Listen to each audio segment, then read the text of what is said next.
Herida, can you see my screen? Yes. Oh, good.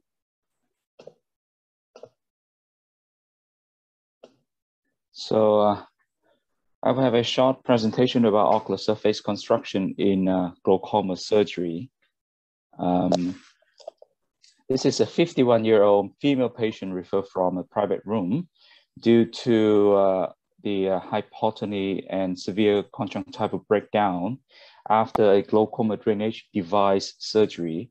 She has a long history of VKH for 20 years on prednisone and end-stage steroid response glaucoma. She had a cataract surgery in the right eye and also a cataract surgery in the left eye with multiple glaucoma surgeries before. She has a past medical history of hypertension, breast cancer, hepatitis C, appendectomy, and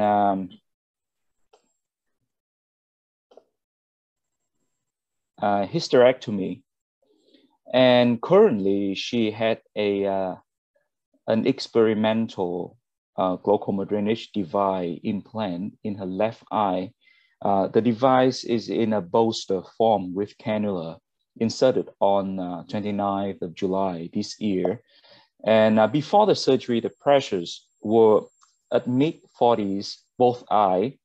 And after surgery, the pressure down to 16 in the right eye on Azaga, Simbrinza, Lumigan, and Diamox to 50 BD, and the left eye developed hypotony at 3 millimeter mercuries.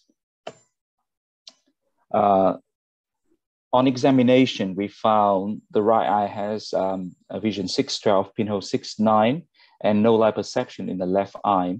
The right pressure was 14 and left pressure was 0. Right eye has normal conjunctiva, while left eye has a severe breakdown of the conjunctiva with the GDD protruded through the conch and saddle positive without any mucus or discharge.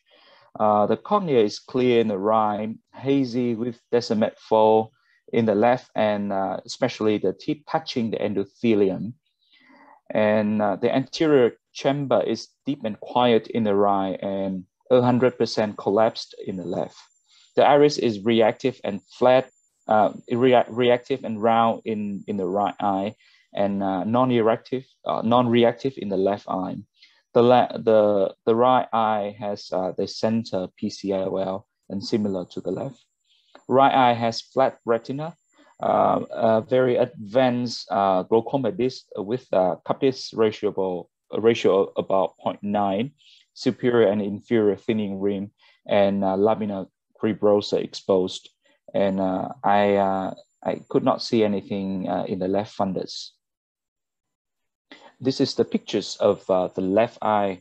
We can see the conch breakdown with the expose of the device. And from the front view, we see the collapse of the AC with the contact between the tip of the device and endothelium. In the emergency, we try to refill the AC by Helon. And in terms of medical treatment, we stop Diamox. We start Ganford and Simbrinza right eye because there was a duplication. And for the left eye, we commenced atropine 1% BD, and we also started moxifloxacin 400 milligram for 10 days to prevent the infection. And after the first surgery, we did the operation to remove the glaucoma drainage device. You can see this is the device. We tried to close the conch, and we also did an amnion membrane transplant. But after that, the membrane fell apart and covered the whole anterior part of the eye, the whole cornea. And fortunately, the AC was reformed also by intraoperative Helon. And after that, we asked a help from cornea team, and I brought the patient down to cornea clinic for Dr. Tanya Ching to review, and she decided to perform a buccal membrane transplant with amnion membrane transplant. And this is the pictures day one post-op. The AC, the cornea looks clearer, AC is formed, and the conch dehiscent was fixed by the two membrane transplant.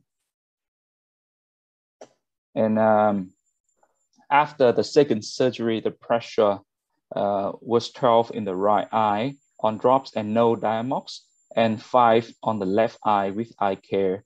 And the patient was discharged on Ganford Simbrinza in the right, Glossic minims and Pratt minims in the left. And the uveitis team also took a look at the patient and decided to restart prednisone 50 milligram daily to prevent any new attack of VKH. And on Monday, the patient was reviewed by a cornea team with some very promising outcome. But unfortunately, she didn't turn up on Thursday, so I could not get the latest picture of this patient. Looking at the paper, I can only find one paper from a group in Toronto, Canada. So they look at the buccal membrane transplant and corneal lamellar patch graft for exposed glaucoma drainage device in 23 cases, and they define the outcomes at complete success, qualified success, and failure. For complete success, it means an adequate coverage throughout the study period without any further intervention after one repair. For qualified success, it was adequate coverage despite minor additional procedure, at least like suturing. And for failure, it means erosion of the GDD. And the results are the average time from GDD insertion to the first erosion was 54 months, ranging from 5 to 120 months. The complete success rate was 82.6%. Qualified success rate was 4.3%, and failure was only 13.1%. So it turned out to be a quite promising technique to help glaucoma surgeon fix the problem with surgery. And finally, I would love to extend my sincere thanks to Dr. Ching and Dr. Benito for your precious help. Thank you.